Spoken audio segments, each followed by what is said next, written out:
नमस्कार विद्यार्थी मित्र मैत्रिणींनो, केसागर पब्लिकेशनच्या केसागर करिअर अकॅडमी या यूट्यूब चॅनलवरती तुमचं पुन्हा एकदा स्वागत आहे.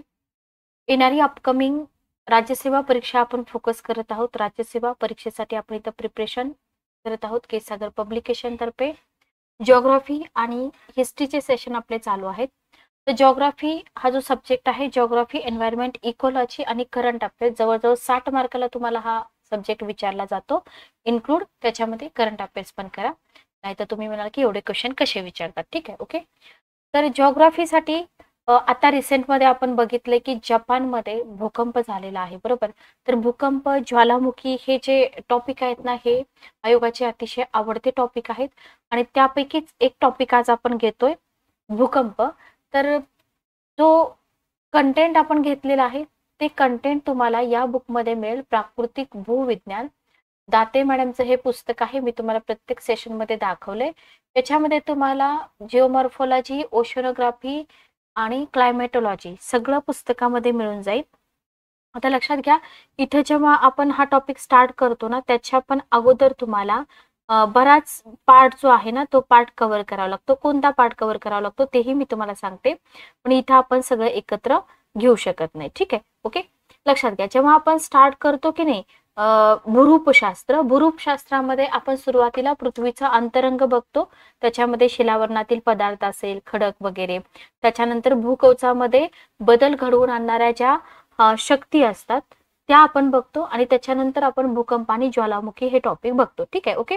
मग त्याच्यानंतर बाह्य शक्ती असेल, मृदा आहे, बाह्य शक्तीचे कारक आहेत किंवा बहिर्गत शक्तीचे कारक आहेत, भूमी स्वरूपे आहेत किंवा सरोवरे वगैरे, हे सगळं आपण याच्यामध्ये बघतो. ठीक आहे, ओके. तर परिपूर्ण असं पुस्तक आहे, कुठंही कंटेंट शोधायची तुम्हाला गरज नाही. तर याच पुस्तकातून आपण घेत आहोत आजचा पार्ट. तर व्यवस्थित लक्ष देऊन ऐका, क्वेश्चन याच्यावरती विचारले जातात. ठीक आहे, ओके. चला, तर आपण स्टार्ट करूया सेशनला. बघा, earthquake constitute one of the worst national hazards, बरोबर. बघा, पृथ्वीचं भूकवच जे आहे ना, पृथ्वीचं भूकवच बऱ्याच वेळा कसं असतं, बऱ्याच वेळेला पृथ्वीचं भूकवच स्थिर असतं. ठीक आहे, स्थिर व शांत असतं. ओके, लक्षात घ्या. पण भूपृष्ठावर अथवा भूपृष्ठाखाली निर्माण होणाऱ्या ज्या काही हालचाली आहेत, त्या हालचालीमुळे काय होतात, पृथ्वीला अचानक हादरे बसू लागतात. ओके, त्यालाच आपण काय म्हणतो, भूकंप असे म्हणतो. भूकंप काही सेकंद टिकतात. लक्षात घ्या, भूकंप काही सेकंद टिकतात, पण या शक्ती अत्यल्प कालावधीमध्ये काय करतात, पृथ्वीच्या पृष्ठभागावर प्रचंड बदल घडवून आणतात. भूकंपाचा शास्त्रीय दृष्टिकोनातून अभ्यास करणाऱ्या शास्त्राला भूकंपशास्त्र म्हटलं जातं. आता आयोगाचा जर नवीन नवीन पॅटर्न तुम्ही बघत असाल तर आयोग तुम्हाला डेफिनेशन विचारत आहे, बरोबर.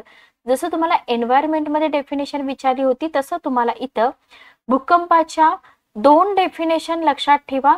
एक आहे वर्सेस्टर यांची डेफिनेशन आहे आणि दुसरी डेफिनेशन WG मुरे यांची आहे. ठीक आहे, 2च डेफिनेशन तुम्हाला दिलेली आहेत.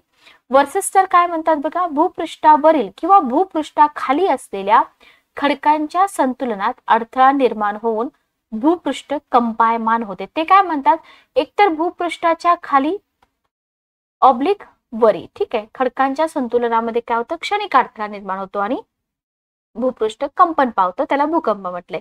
मुरे काय म्हणतात बघा, नैसर्गिक कारणाने भूपृष्ठाखाली निर्माण झालेल्या, हे मात्र काय म्हणतात, भूपृष्ठाच्या खाली निर्माण झालेल्या ज्या हालचाली आहेत त्या हालचालीमुळे भूपृष्ठाला हादरे बसतात, त्यालाच भूकंप म्हटलेला आहे. ठीक आहे, तर वर्सेस्टर आणि मुरे यांच्या डेफिनेशन लक्षात ठेवा. एका एका शब्दाचा फक्त इथं फरक आपल्याला दिसून येतो. ठीक आहे, ओके. चला, कॉजेस ऑफ अर्थक्वेक याच्यावरती आपल्याला क्वेश्चन बनतो. तर प्राचीन काळापासून आपण बघतोय की भूकंपाच्या नोंदी आढळतात. पुढे आपण बघूया, भूकंप होण्यासाठी अनेक नैसर्गिक घटक कारणीभूत असतात. काही मानवनिर्मित कारणामुळे सुद्धा स्थानिक प्रदेश जो असतो ना, तिथे कमी अधिक तीव्रतेचे भूकंप होतात. म्हणजे तुम्हाला जर सेंटेन्स दिलं की भूकंप फक्त निसर्ग निर्मित कारणामुळेच होतात असं आहे का, नाही. मानव निर्मित कारणामुळे होतात, पण मानव निर्मित कारणामुळे होणारे भूकंप कसे असतात, सौम्य असतात. ठीक आहे, ओके. अवजड वाहतूक, रेल्वे मार्ग, अणुस्फोट, विहिरी खोदताना भूसुरुंग वापरले जातात. त्याच्यामुळे काय होतं, एक लिमिटेड एरिया असतो ना, तो काय हादरवला जातो, बरोबर. याला म्हणतो आपण मानवनिर्मित कारणामुळे होणारे भूकंप. ओके, पण आपल्याला इथे काय बघायचं आहे, निसर्ग निर्मित कारणामुळे निसर्ग निर्मित जी कारणं आहेत ना ती आपल्याला बघायची आहे. इथं तुम्हाला अर्थक्वेक म्हणजे काय दिलेलं आहे, सडन रिलीज ऑफ एनर्जी म्हटलेलं आहे आणि त्या क्रिएट करतात सिस्मिक वेव्स. ठीक आहे, इंग्लिशमध्ये कंटेंट काय आपल्याला गरजेचं नाही, जस्ट तुम्हाला इमेजेस वगैरे दाखवायसाठी हे घेतलेलं आहे. तर निसर्ग निर्मित भूकंपासाठी जी कारणं आहेत ना ती कारणं आपण बघूया.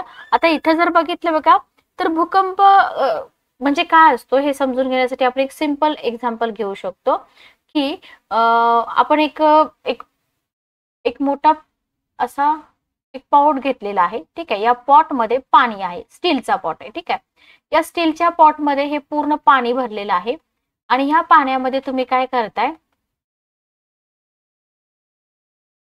एक स्टोन टाकताय. ठीक आहे, जेव्हा तुम्ही तो स्टोन टाकताना मधोमध बरोबर तेव्हा हा स्टोन इथं मध्ये पडतो आणि याच्या कडेला असे तरंग निर्माण होतात. ओके, जसं इथं तुम्हाला इमेज मध्ये दिसत आहे. लक्षात आलं? सेम तसंच काय होतं माहिती का, एक सडन डिस्टर्बन्स होतो पृथ्वीच्या क्रस्ट मध्ये आणि व्हायब्रेशन निर्माण होतात आणि त्या व्हायब्रेशन काय करतात, सगळ्या दिशेला ट्रॅव्हल करतात. ठीक आहे, अशा प्रकारे सगळ्या दिशेला ट्रॅव्हल करतात. जो पॉइंट आहे ना त्या पॉइंट पासून. Okay, clear? अशा प्रकारे आपण भूकंप म्हणजे काय ते एक एक्झाम्पल द्वारे समजून घेऊ शकतो. ठीक आहे, ओके. तुम्हाला इथं काही टर्म दिलेले आहेत ज्या अर्थक्वेकशी रिलेटेड आहेत. याच्यामध्ये फोकस किंवा हायपोसेंटर म्हणजे काय, तुम्हाला केंद्र नाभी, भूकंप नाभी मराठीमध्ये पण देतील, सांगेन मी तुम्हाला पुढे. तर फोकस किंवा हायपोसेंटर आयोग दोन्हीपैकी कोणताही शब्द वापरू शकतो. तर फोकस म्हणजे कोणता पॉइंट असतो किंवा इपी सेंटर म्हणजे काय, या टर्म आपल्याला लक्षात ठेवायचे आहेत. हे जे फॉल्ट लाईन वगैरे आहेत ना, फॉल्ट प्लेन असेल, फॉल्ट स्क्रॅप असेल, हे शक्यतो तर आपल्याला अजूनपर्यंत कधी विचारलेलं नाही आयोगाने, पण आपण तोही भाग पुढे कव्हर करूया. आणि त्याच्यानंतर आपल्याला बघायचे आहेत जे अर्थक्वेकचे बेसिक रिझन आहेत ते. ठीक आहे, तर बघा बेसिक रिझन मध्ये निसर्ग निर्मित आपण म्हणतोय बरोबर, याच्यामध्ये पण सरफेस कॉजेस आहेत, वोल्कॅनिक आहेत आणि टेक्टॉनिक पण आहेत. प्लेट टेक्टॉनिक वगैरे तुम्ही अभ्यासला असेल.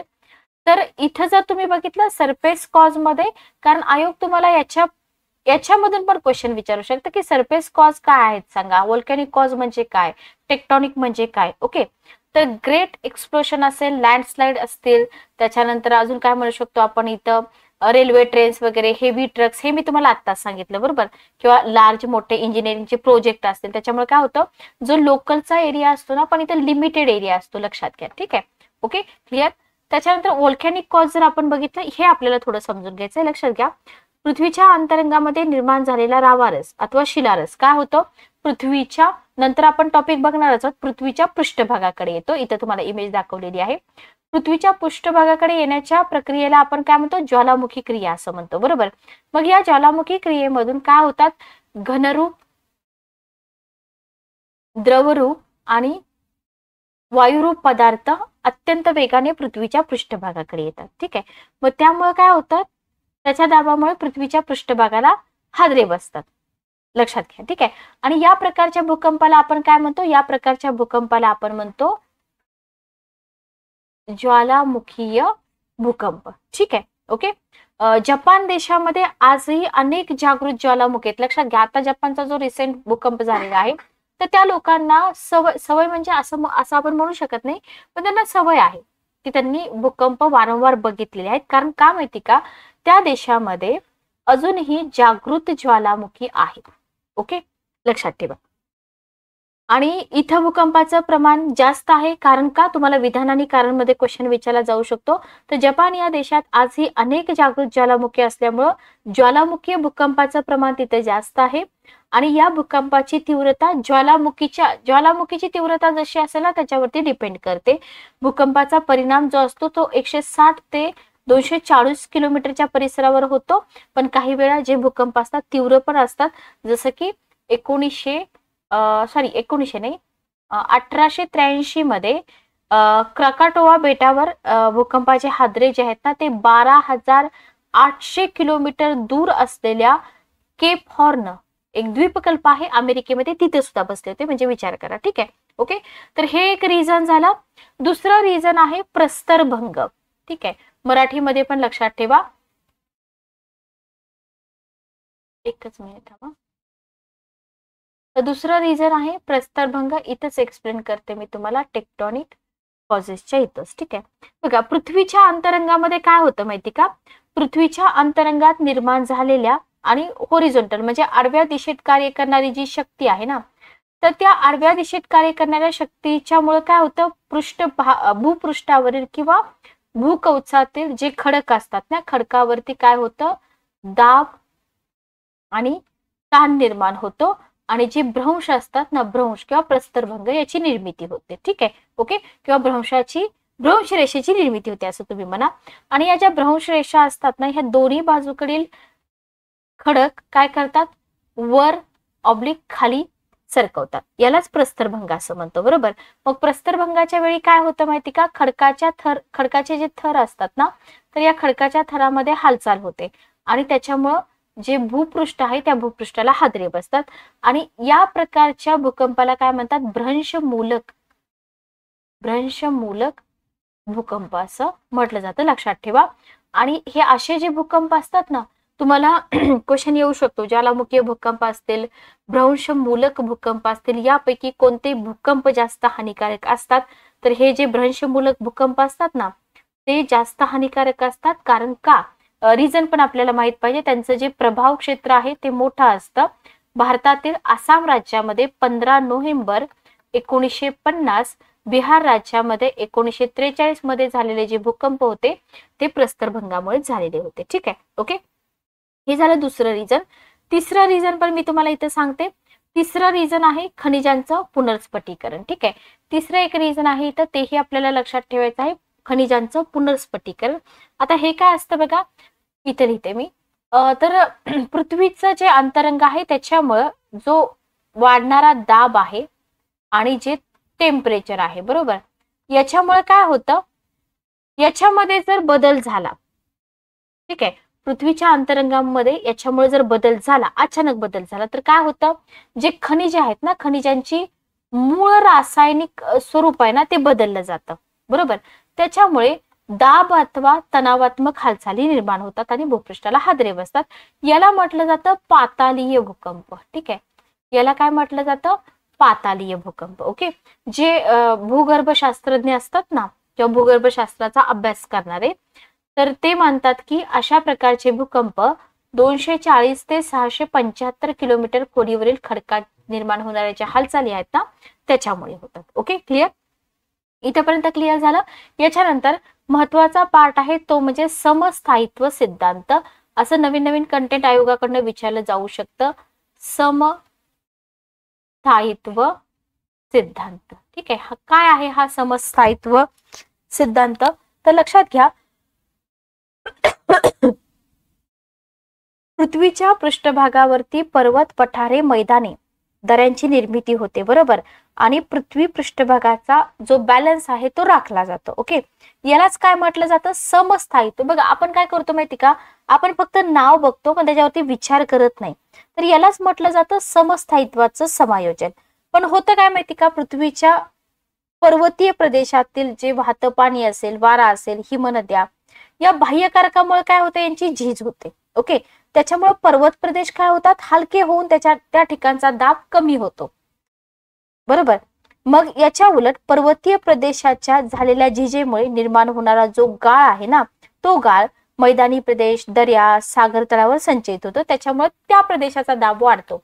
म्हणजे इथला दाब कमी होतो आणि इथला दाब वाढतो. का वाढतो ते पण आपण इथं बघितलं. ठीक आहे. ओके.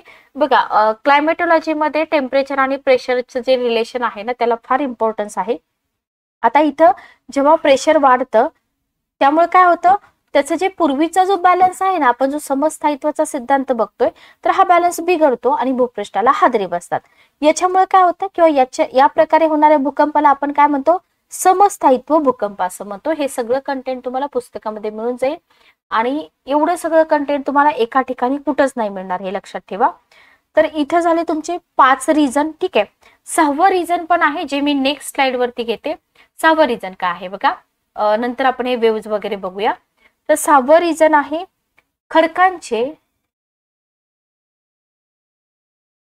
ऊर्ध्वगामी व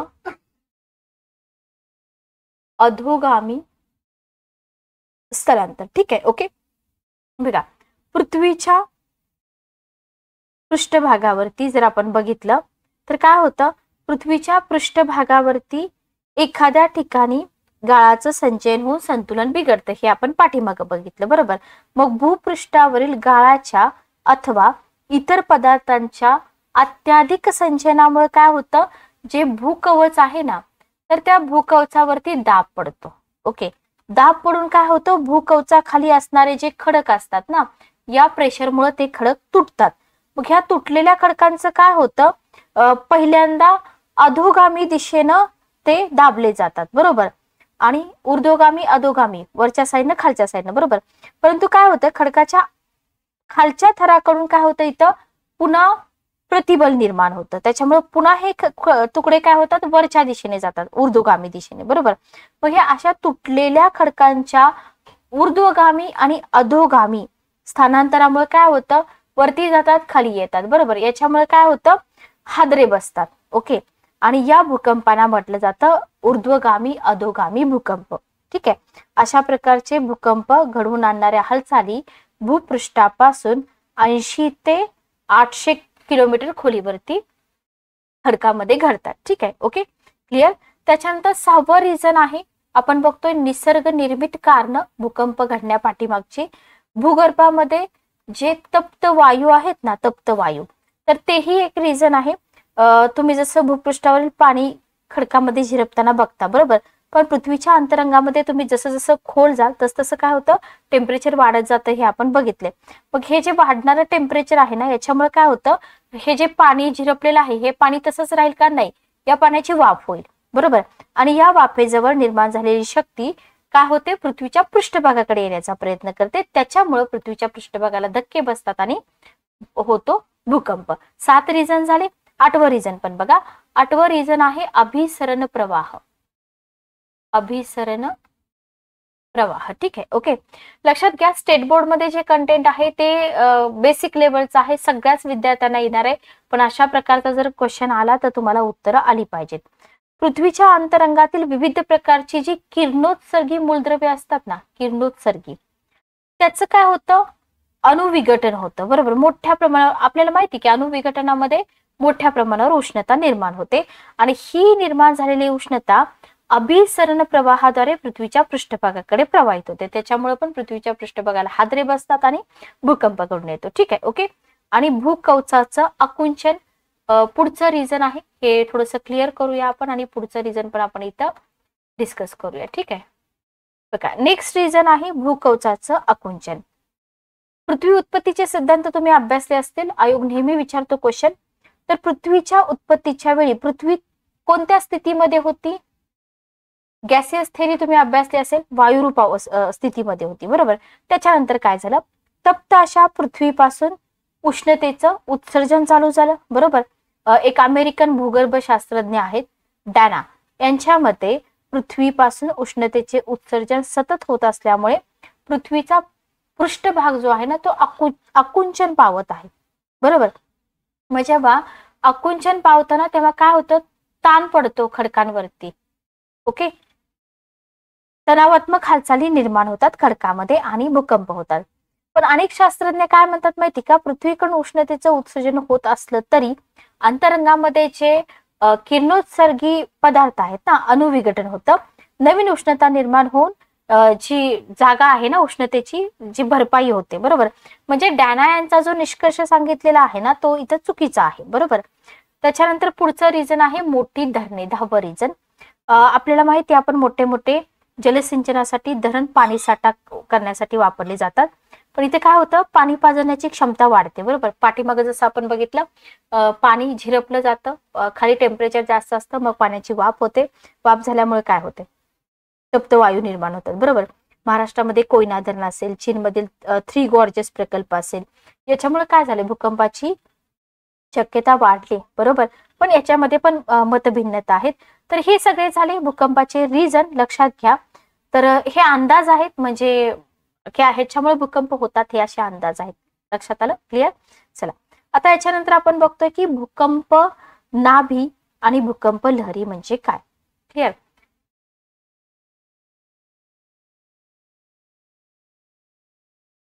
बघा, भूकवचामध्ये किंवा भूकवचाच्या खाली आताच आपण डिस्कस केलं, विविध नैसर्गिक कारणामुळे भूकंपाची निर्मिती होते, बरोबर. ज्या ठिकाणी भूकंप लहरी निर्माण होतात, वेव्हज निर्माण होतात, त्या स्थानाला काय म्हटलं जातं?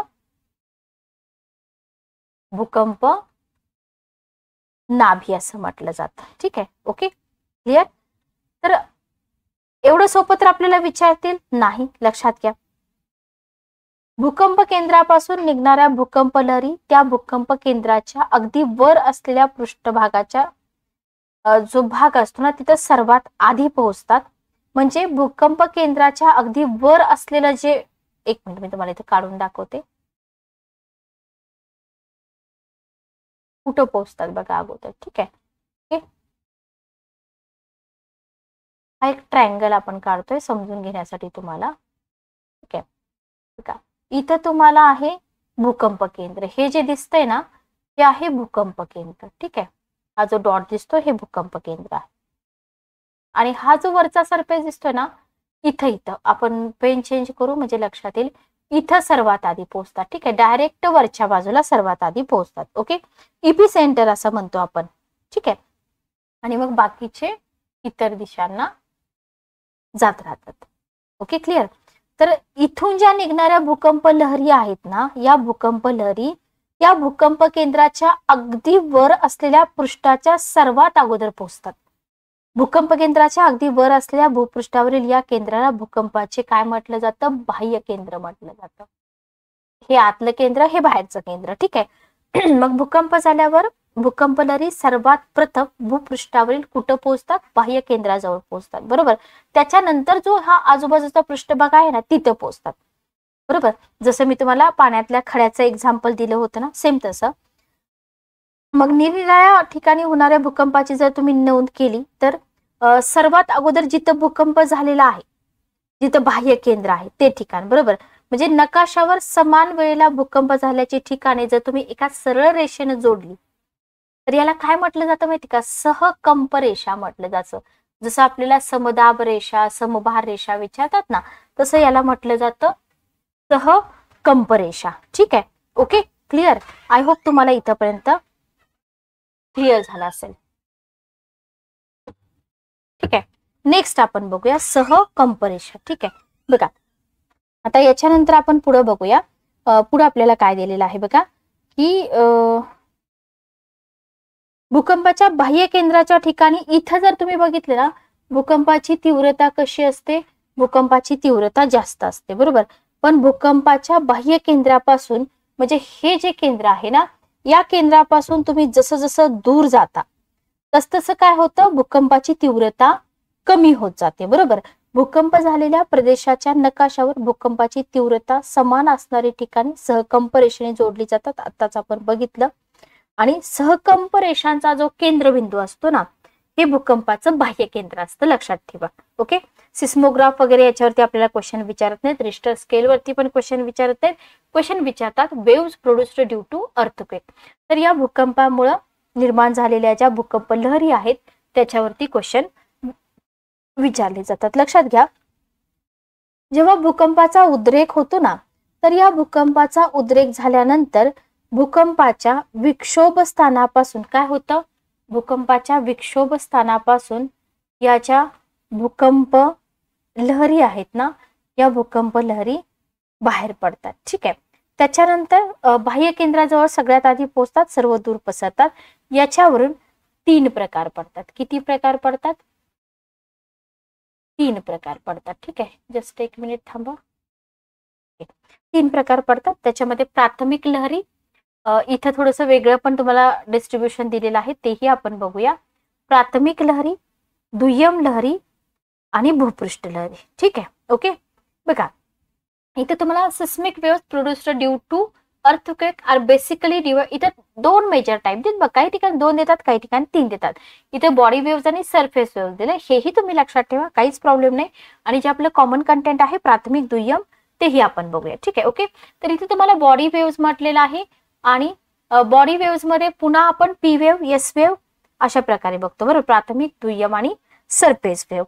म्हणजे जे आपण डिस्ट्रीब्युशन बघितलं त्याच्यापेक्षा हे डीप मध्ये आहे, कारण का आपण फक्त बॉडी वेव्स बघतोय बरोबर. बॉडी वेव्स मध्ये आपण काय बघितलं, बॉडी वेव्स मध्ये आपण प्रायमरी आणि सेकंडरी, ठीक आहे. Body waves travels through the interior of earth as they leave the focus बरोबर. आणि body waves are further divided into following types. म्हणजे बघा याला म्हटलेला सॉरी हे जे टाईप पुन्हा पडतात हे बॉडी वेव्हचे टाईप आहेत, ठीक आहे. ओके, लक्षात आलं. आय होप तुम्हाला इथपर्यंत क्लिअर झाला असेल.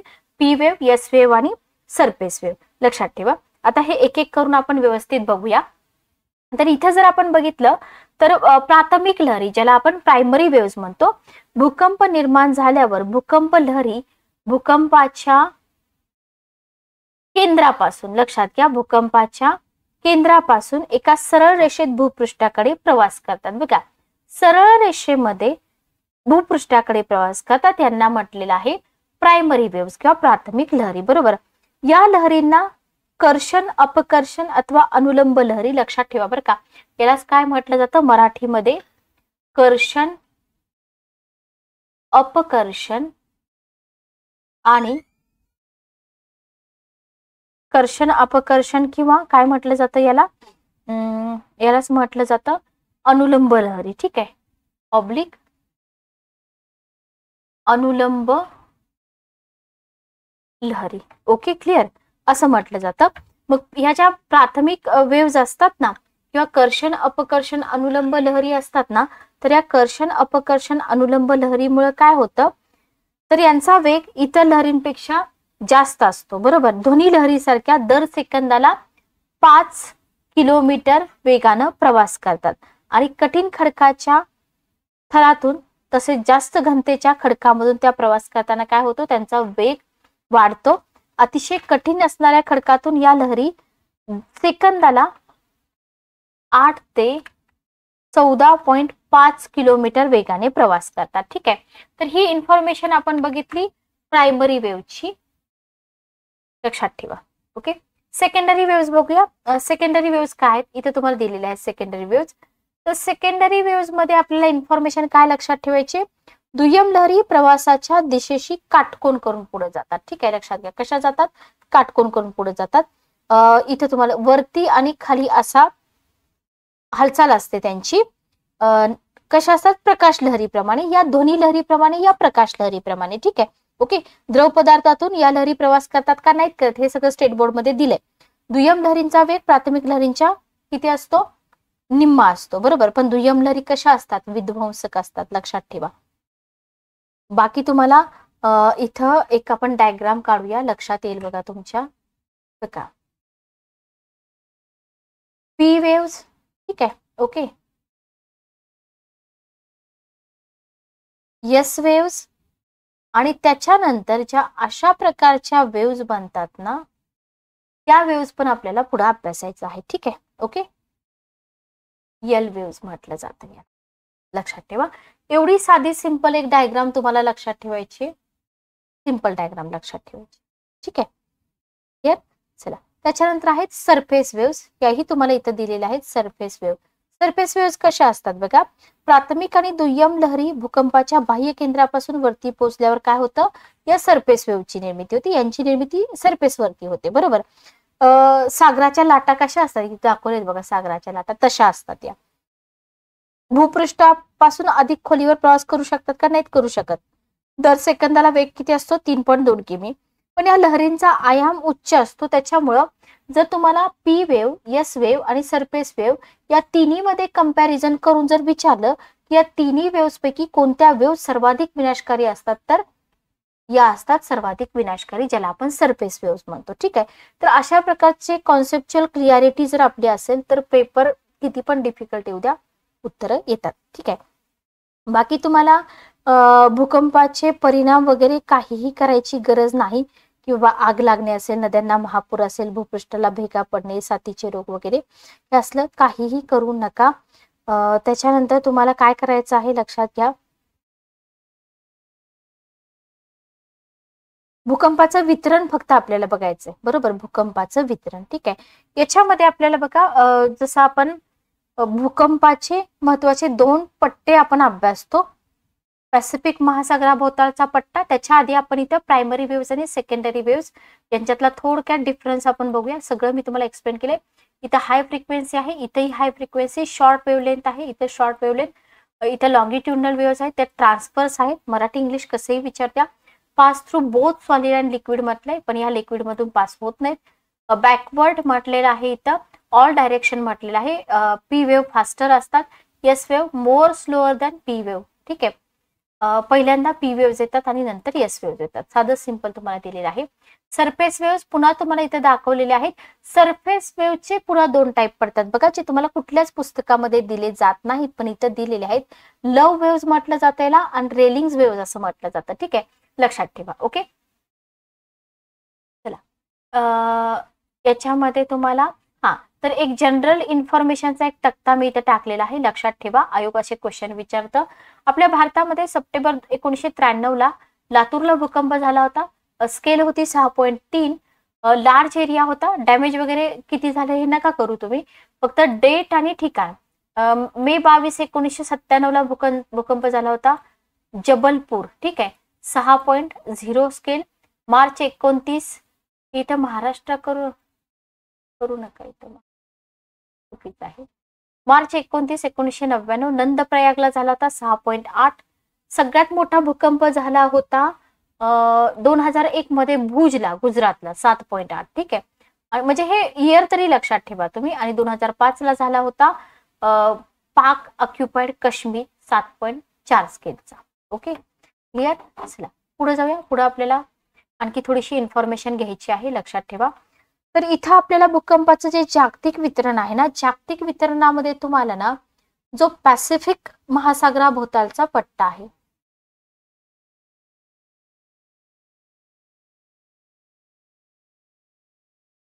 पॅसिफिक महासागर भोवतालचा पट्टा. ठीक आहे, पट्टा हा तुम्हाला लक्षात ठेवायचा आहे. जर पॅसिफिक महासागराभोवतालचा पट्टा आपण बघितला तर पॅसिफिक म्हणजे बघा, तुम्हाला इथं मी थोडक्यात एक रफ डायग्राम काढते बरं का, ज्याला आपण रिंग ऑफ फायर असं म्हणतो. तर इथं जर आपण बघितलं, एकदम रफ काढते, प्रपोर्शन वगैरे काही नाही. हा आपण समजूया आफ्रिकन किनारा. ठीक आहे, ओके. इथून तुम्ही जेव्हा वरती जाल, इथं तुम्हाला जागतिक मध्यवर्तीय पर्वत पठार मिळेल. ठीक आहे, इथून जेव्हा आपण असं अशा प्रकारे खाली जातो आणि हा वाला जो रिजन आहे, कोणता रिजन, इथून हा वाला जो रिजन आहे, हा मधला रिजन, याला आपण म्हणतो रिंग ऑफ फायर. ठीक आहे, पॅसिफिक अग्निकंकण. ओके, तर हे आहे आफ्रिकन किनारा, इथं आहे जागतिक मध्यवर्तीय पर्वत पठार. Okay, clear.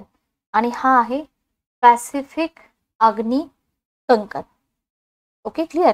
बघा, तर पॅसिफिक महासागराभोवतालचा जो पट्टा आहे ना, तर पॅसिफिक महासागराभोवतालचा भूकंप प्रदेश आशिया खंडाचा कोणता किनारा येतो, आशिया खंडाचा पूर्व किनारा येतो. ठीक आहे, पूर्व किनारा आणि उत्तर व दक्षिण अमेरिकेच्या पश्चिम किनारपट्टीला अनुसरून वितरित झालेला तुम्हाला इथं दिसून येतो. ठीक आहे, ओके. मग हा जो प्रदेश आहे ना, पॅसिफिक महासागराभोवतालचा पट्टा, तर या प्रदेशात होणारे बहुतांश भूकंप कशामुळे होतात, ज्वालामुखीमुळे होतात असं शास्त्रज्ञ म्हणतात. मग या पट्ट्याची सुरुवात जी आहे ना, ती कुठून होते बघा, दक्षिण अमेरिकेचं दक्षिण टोक म्हणजे अँडीज आणि रॉकी पर्वतीय प्रदेशांना अनुसरून अलास्का पर्यंत पसरलेला आहे. आणि अलास्का पासून पुढं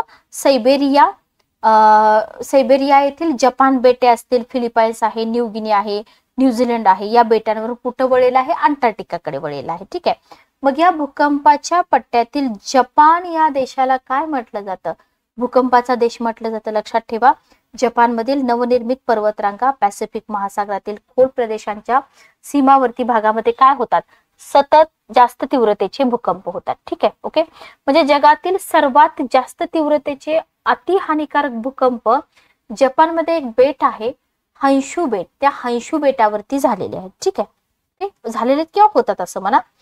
तर जगामध्ये जेवढे भूकंप होतात ना त्यापैकी 68% भूकंप एकट्या पॅसिफिक महासागराच्या पट्ट्यात आढळतात.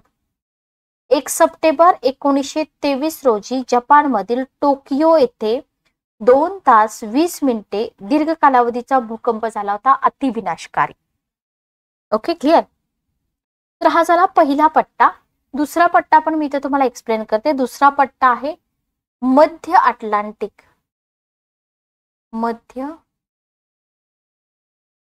अटलांटिक व भूमध्य सागरीय भूकंपाचा पट्टा. ठीक आहे. ओके. हा पट्टा, याच्याबद्दल आपल्याला काय विचारतील बघा. याच्याबद्दल विचारतात की हा पट्टा जो आहे ना विषुववृत्ताला समांतर आहे. कसा आहे? विषुववृत्ताला समांतर आहे. ठीक आहे. अटलांटिक महासागरातील जलमग्न पर्वतरांगापासून सुरू होतो आणि भूमध्य समुद्राभोवतालच्या प्रदेशाजवळून तो इराण, पाकिस्तान या मार्गाने भारतातून कुठे जातो? पूर्वेकडे वळतो. ओके. जगातील अर्वाचीन घडी पर्वत या प्रदेशात येतात. त्याच्यामुळे काय होतं? भूपृष्ठाला घड्या पडताना भूकवचाचा भाग कमकुवत झाल्याने तिथं भूकंप होतात असं म्हटलेलं आहे. तर हे 2 पट्टे आहेत, लक्षात ठेवा. याच्या व्यतिरिक्त आपल्या भारतामध्ये जे भूकंप क्षेत्र आहे ना त्याच्याबद्दल पण मी तुम्हाला थोडी इन्फॉर्मेशन देते. तर आपल्या भारताची भूगर्भ रचना एकसारखी आहे का? नाही. बरोबर. अति प्राचीन, तर तिथं भूकंपदृष्ट्या स्थिर अवस्थेत असून नवीन भूरूपे नवनिर्मित असून कसे आहेत? अस्थिर आहेत. बरोबर. म्हणजे भारतातील भूकंपाचे प्रदेश हिमालय या घडी पर्वताशी संबंधित आहेत. बरोबर. दक्षिणेकडील प्राचीन खडकांचा प्रदेश, हिमालयाचा सीमावर्ती भाग. आपल्या भारतामध्ये कुठे घडतात भूकंप जास्त?